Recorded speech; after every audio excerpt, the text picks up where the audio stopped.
page 184. If a man will say the first is law and the second a permission, as the permission of divorcements when a man did hate his wife, nay, verily, it is not a permission, but a flat commandment, and that under pain of great shame and rebuke unto the man if he did it not, and under the loss of all her husband's possession unto the woman, if she offered not herself. On which law also, because thou needest not to dream of a ceremony, a man may shew a good natural reason, profitable unto the commonwealth. For a woman, when she is married, she forsaketh her father's kin, and bringeth her dowry with her, and taketh her name among her husband's kin. Now if her husband dies childless, it is not reason that she should be cast out of the kin empty, neither is it right that she should carry her husband's possession out of his kin away from with her, and that a stranger should get a child of her to possess them. Thou wilt say that the lands might return unto the next of his kin, and that the wife have a portion her lifelong only. Then should great possessions come into the hands of one man, and so should there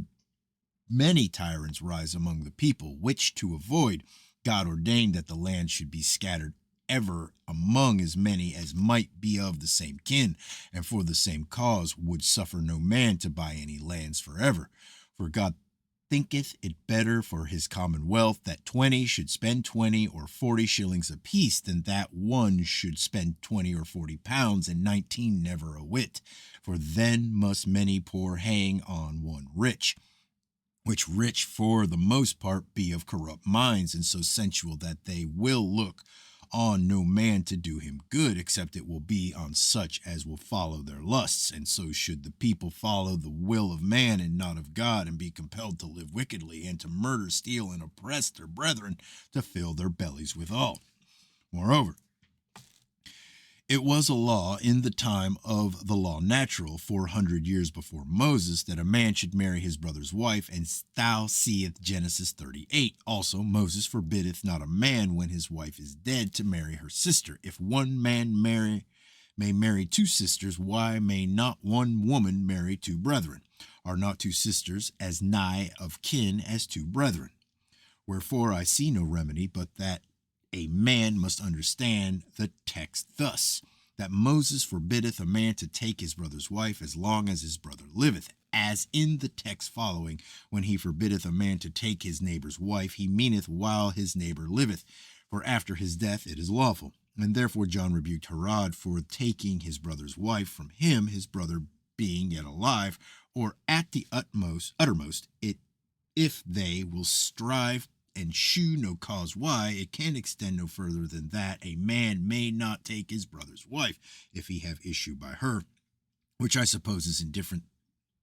thing to have her or not, as they can agree. But if his brother die childless, then he ought to have her, and that she is bound to offer herself to the other brother by the law of Moses, and that is lawful now, though no commandment. If it be understood of a man's brother's wife, he being alive, then happily ye will say that it is superfluously added of Moses, for it is not included in that which followeth immediately, that a man shall not take his neighbor's wife. Nay, verily, for it is another sin, and a more greater sin, for a man to take his brother's wife than his neighbor's wife, that is no kin to him, because that my neighbor's shame is not my shame. For let my neighbor be hanged, and no man casteth that in my teeth. But my brother's shame is my shame, and that the shame of my father and mother and all of my kin.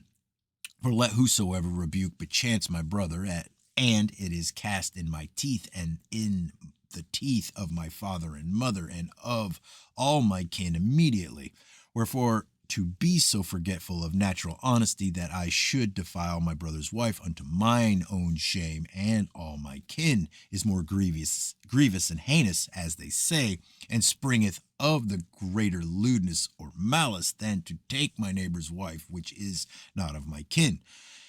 And this doth the 20th chapter of said Leviticus prove, where Moses saith, if a man lie with his brother's wife, they shall die immediately, and not tarry the birth, as Judah would have burnt Tamar, his daughter-in-law, being yet great with child. I think that's where I'll stop.